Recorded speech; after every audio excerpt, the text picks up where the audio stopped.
Okay, welcome to episode 25 of the Grenglish podcast. Roll the intro.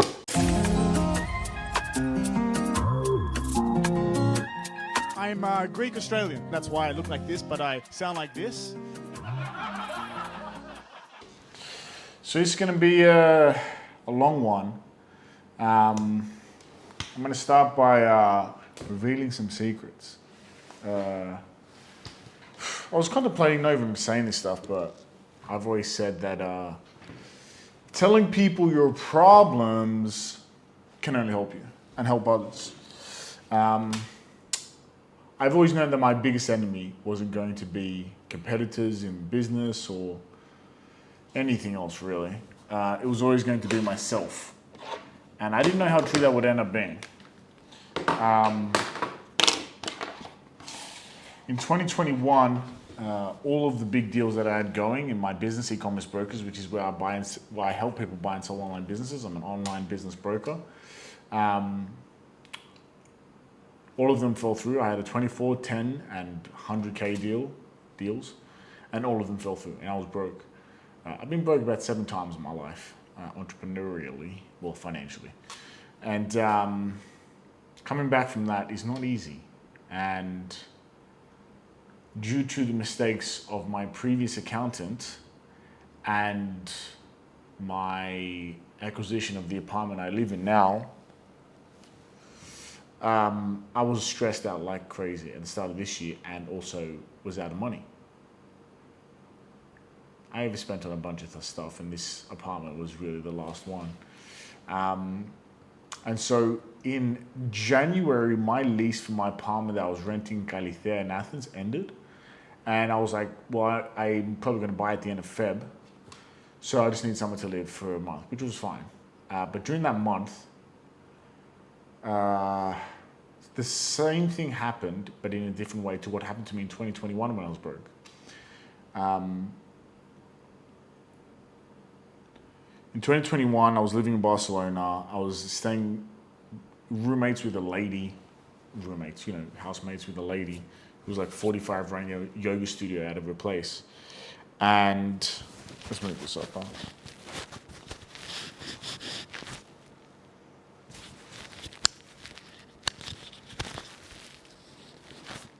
I need to invest in a proper podcast mic. And eventually she kicked me out, which was annoying, and all my deals fell through, which was annoying. Then I got robbed, and I got kicked out of the second apartment, which was annoying. I ended up on my friend's couch. And that friend works at the second or third biggest online business brokerage. I'm probably about the 5th or 6th. And they work at they're either the first or the second biggest brokerage, and they were one of my competitors at the time, just a clear competitor. And my friend, who I only knew for about a month, was nice enough to say, hey, George, you're in a bad situation. Come sleep on my couch. Stay as long as you want. And I did. And I rose back up like I always do. Literally, it's my middle name. Is Resurrection, which is Anastasios. And through 2022, I just focused on myself, focused on my health, mental health, financial health. And in 2023, 2024, I had big years, financially and otherwise. And this year, in Jan, I was like, this is going to be another massive year. I walked across the nation, I got a Guinness World Record, I made a bunch of money, I did a bunch of cool stuff, I started this content thing. Life looked like it was going to be pretty good. And then the same thing happened in 2021. The stress of work and finances affected my health. In 2021, when I had all that stress in Barcelona, I was stressed and my body started failing. Because I've been going to the gym since I was like 15 and I've been doing things with bad form, my shoulders click like every time. Every time I do this, it clicks back in every time, right? It's painful. But yeah, I'm so used to it, it's not that painful anymore. So I had like this arthritic like feeling in both my shoulders. I had massive back pains. I had tonsillitis, I have massive tonsils, which I get a lot. A cold, sick through and through. My immune system failed, is what I'm saying. And in February this year, the same thing happened, except it didn't affect arthritis. I did get tonsillitis. It affected my stomach. Now, there was a bunch of reasons why my stomach could have been fucked up, but it really was because of my mental health, which was just stress and anxiety, just managing stress and anxiety. And that kind of induced what I assume was IBS, which is just where you have an irritable bowel. Whatever you eat, whatever you drink, your stomach's going to complain about it. And it's going to be very painful. To the degree that from about February, March, April, May, June, July, for about 6 months, I couldn't wake up and have a normal day. Like my stomach was gone. And as much as I went to a low FODMAP diet, which is what they say, and I did everything. I mean, I'm talking one of the big things. So low FODMAP is low fructose and a bunch of other big nutrition words. But essentially it's like no sugars, no carbs, definitely no, steaks. You can't have medium rare. I made that mistake. That took me out for a week. And that's a week where I'm doing the bare minimum to stay afloat. Now at the same time, I'm pretty broke because I spent all my cash. I'm asset rich at this point, but cash poor. So my stomach, like I woke up on a daily basis and just had the worst stomach. And if you got a bad stomach, you got a bad day, you got a bad mind. And then it's just like vicious cycle. My stomach's fucked up. And I planned marathons. I planned, crazy stuff like I always do. But I just couldn't do anything. And no matter how low FODMAP I ate, I can't eat tomatoes. You can't eat anything. You can't eat more than like 6 almonds. Then there's too much fructose in the thing. Like it's an almost impossible diet to stick to. And even when I did for a month and I took the pills that my gastroenterologist suggested, no use, no recovery, because it was all in my head. The anxiety and the stress of buying this apartment, renovating it, running my business, being low on cash, it all caught up to me. And my body paid the toll.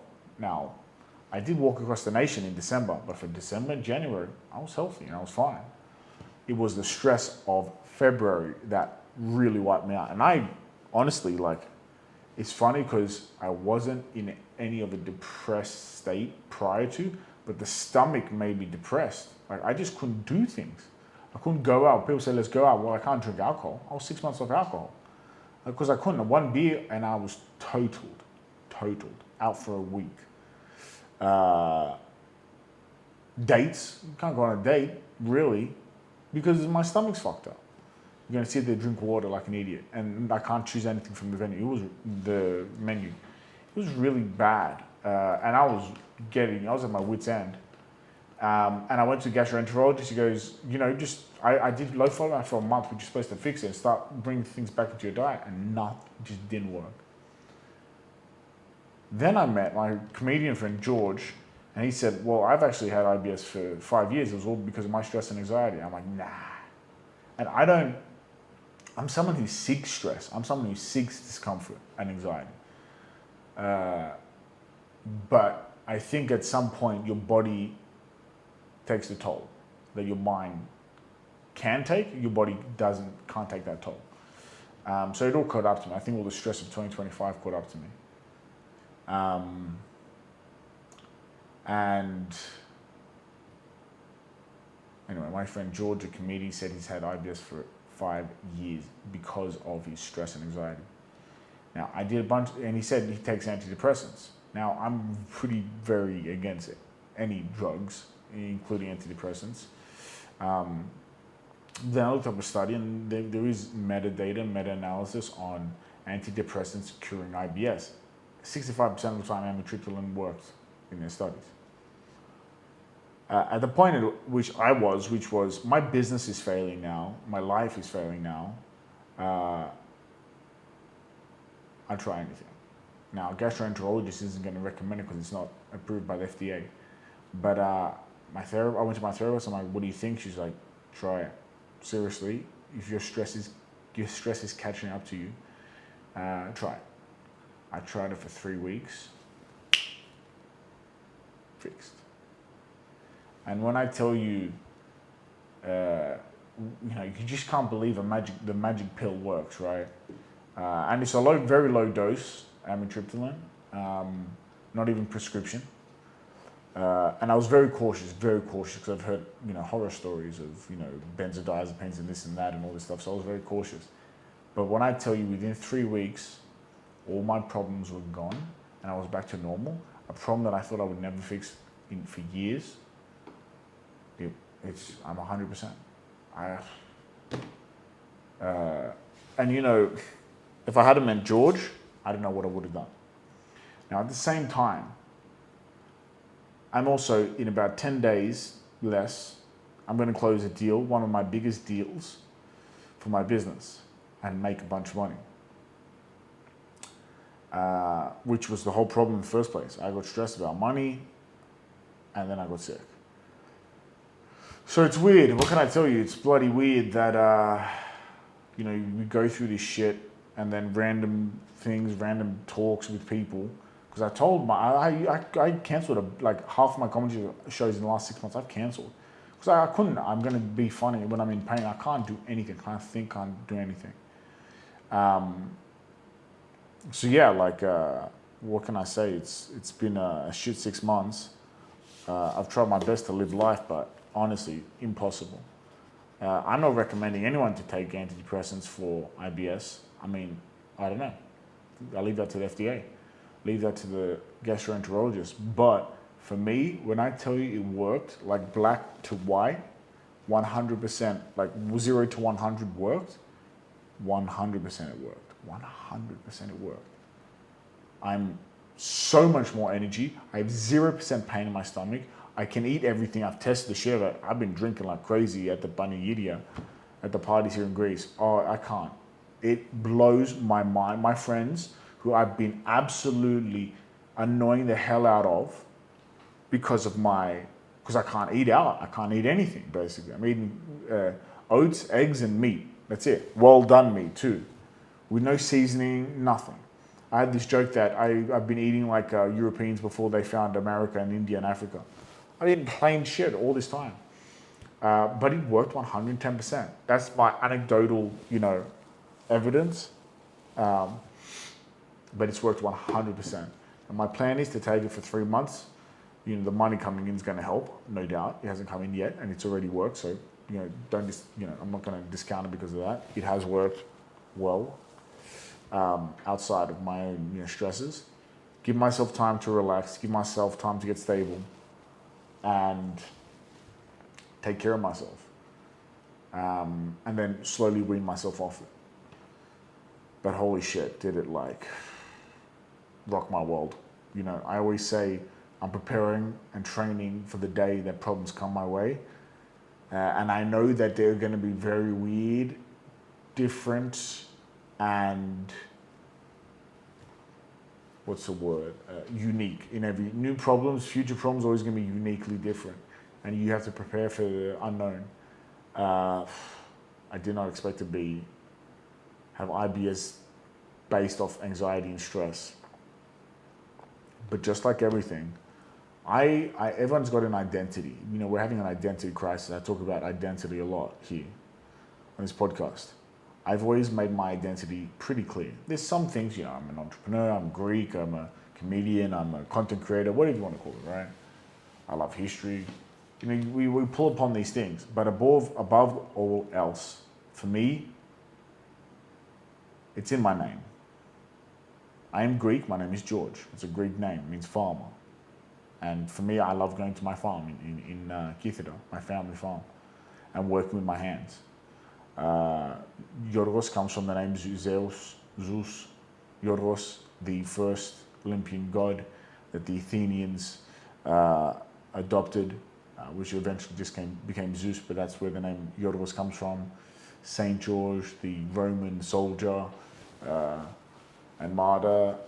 My middle name, Anastasios, which means resurrection. And that I identify more than anything, which is coming back. It's the comeback. It's, you know, perseverance. It's coming back from nothing.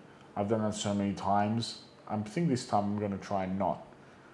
Self-destruct, let's say. And it's funny because the symbol and the animal, the mythological animal of the phoenix is very popular in Greece, actually. In the Greek state, the Greek Epανάσταση, the independence war of Greece, the phoenix was a motive that was commonly used. And there's actually an award in Greece, a civilian award called the Order of the Phoenix, which sounds like Harry Potter. I don't know. For me, coming back from zero is, I mean, every single person I meet, that has any interest in me, they say, you've done a lot for your age. I'm turning 27 in about 33 days, right? And I think the reason that I have done a lot for my age, is because I have put myself, sometimes voluntarily, sometimes other people have put me in that situation, but I take full responsibility. I put myself in very, very stressful situations, and only because of sometimes blind luck, like meeting my comedian friend and telling him my problems and him telling me his solutions and him having a solution. Finding my way out, working my way out. I mean, look, the real issue here is that my job, my entrepreneurship, my business stresses me out like crazy, and fixing that is part of the solution. And so a deal closing, like the biggest deal I'm closing now, that's sheer fortitude, because I did not feel like working a day of the last 6 months, and I still did it. I still pushed through. So for me, that's what I identify with most: resurrection. Anastasi.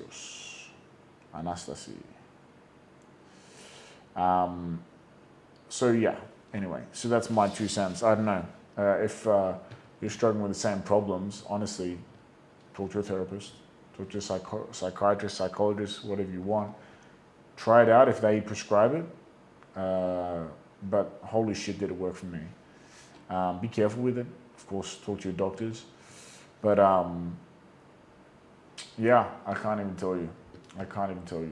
The difference it's made. It's like day and night. It's like hell to heaven. But within weeks, I went from, and during this period of 6 months, I cut all bad foods. I cut smoking, I cut drinking, I cut bad foods, everything. I lost 5 kilos from 98, but I'm usually 80. And now I'm hovering at like 85, 86. And as soon as I had the freedom, of course, what did I do? I went and smoked a bunch of cigarettes. I went and drank a bunch and ate whatever the fuck I want, except lactose, because that will really fuck me up. But, just today it hit me. That ain't me, I am someone that wants to make progress, wants to move forward, who does put anxiety and stress on myself to progress and do stuff. So for me, I'm just like, I'm not smoking. I'm not drinking excessively. I'm not eating garbage. I want to be, 75, 76 kilos, do competitions, do crazy stuff, create content, create stories, and you need that creative space and clear mind, which comes from a healthy body, to do that. So, I don't know, this is just another Phoenix story for me, rising from the ashes. I come back. That's my spiel on my fucking journey this year. Holy shit, life just keeps getting harder. It's been a shit show. But I do come back all of the time, and I have done it by myself. Let's dive into something a bit funnier. Let's progress the podcast. So, what is this? Let's take a look at this. Oh yeah, this lady, Engineer Carla. Yeah, I love this lady. I've been watching this lady. She's just an American lady who's an engineer, just normal lady, who one day said, you know what? I want to dig a fucking hole in my basement, and I'm going to build out a tunnel. And you know what? I can very heavily relate to that. She just loved Minecraft. I love Minecraft too. And she said, fuck it, I'm an engineer. She lives in Ohio. She said, fuck it, I want to dig holes for a living. I just want to fucking dig holes for a living, that's it. Why is that so hard? I just want to I just want to fucking dig a hole in my basement. and she's got a bit of a creepy stare, but you know what? She's actually a very nice lady. I think we'd get along. She has the same type of autism that I have. The type of autism that is like, hey, you know what? I need to change something about my life. I don't know what it is, but I need to change something. So maybe I'm going to walk 1,200 kilometers across the country for no fucking reason whatsoever. No one told me to. Just the way no one told Engineer Carla to just start digging holes for a living. Digging holes in her basement, just tunneling. She learned all of it herself. She's obviously an engineer, but she's been making her mistakes. She's just been doing it all on her own, and it's fucking great. She's welding, she's digging. She did it all on her own. She got all the certificates from the council, which I assume was a bloodbath. But she's awesome, and I like that. I like people who one day just say, you know what, fuck this. I just want to dig holes. I just want to fucking dig holes for a living. That's it. Why is that so hard? I fucking love it. I don't know. That's why I pay for the internet. I pay for the internet so that I can see stuff like this. I love it. I don't know. I'm addicted to it, actually. I see her. I wait for her new posts. Let's go to the next item.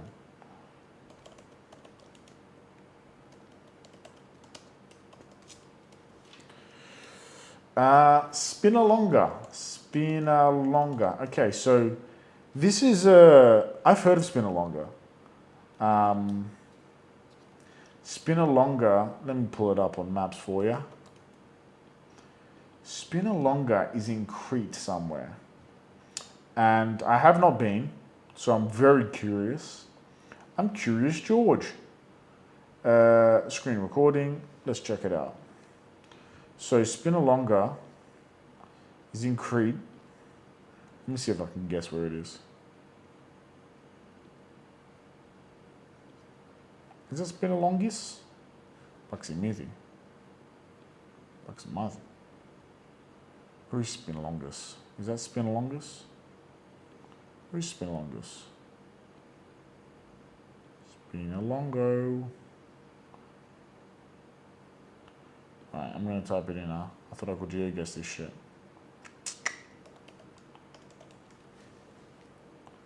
Fuck. Okay.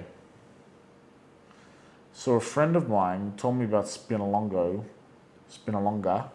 Sounds pretty Italian, no? Well, it's because it's a 16th century Venetian fortress and ruins of a former leper colony. What? You heard me. What? A leper colony. Alright, let's do a proper Google here. Wikipedia.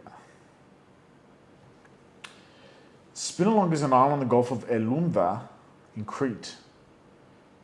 The island was maintained as a fortress for centuries under Venetian rule. It later became a refuge for Muslim families fearing persecution, and finally a leper colony in the 20th century.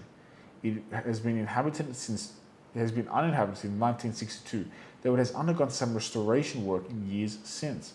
Today is the second most visited tourist site in Crete, and sixth in Greece overall. What? Acropolis, Olympia, Delphi.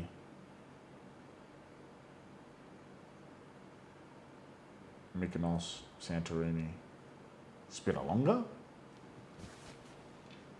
What? I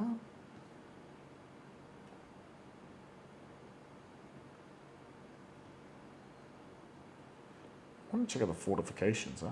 I love a castle, Malaka. Very nice castle. I would love to buy like just a castle like this and just bring all the boys and build out a fucking little ecosystem off the grid.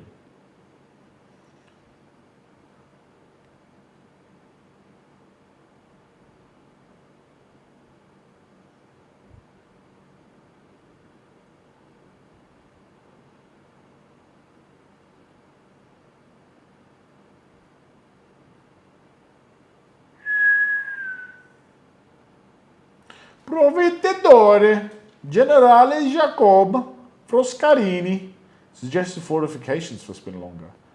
Okay, but Position fortified the ancient period.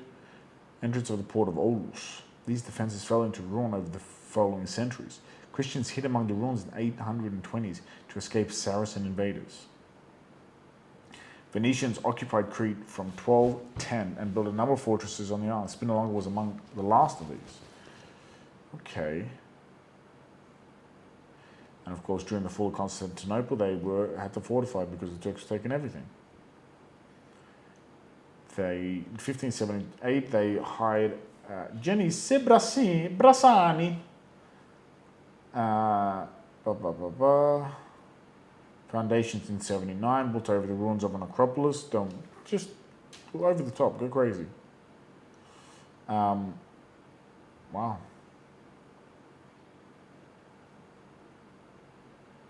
They knew that in 84 they realized that it wasn't strong enough. They fortified it. It was one of the most important seaforts in the Mediterranean basin with 35 cannons. Okay.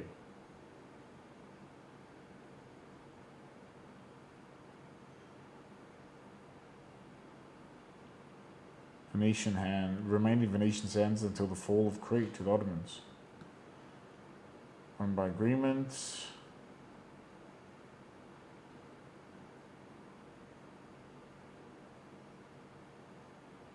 Okay, leper colony. The Cretan state, which was separate to the Greek state, in 1903 declared that mandatory isolation of leprosy patients would take place in Spinalonga. In this regard, the Cretan government was fully influenced by the work of Edvard Echlers, a Danish dermatologist and advocate for seclusion theory. This led to forced displacement of many remaining Muslims. The first 250 lepers arrived in 1904 and thereafter continued to arrive occasionally, sometimes while restrained. Jesus Christ. Lepers generally arrived at the southern dock. Some sources refer to this entrance as Dante's Gate. Damn.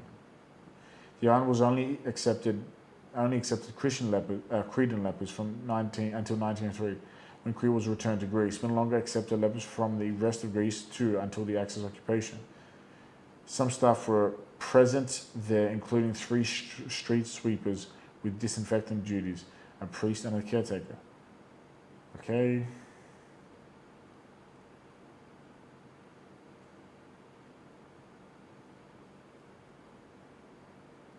Cool. Brotherhood of the Sick, wow.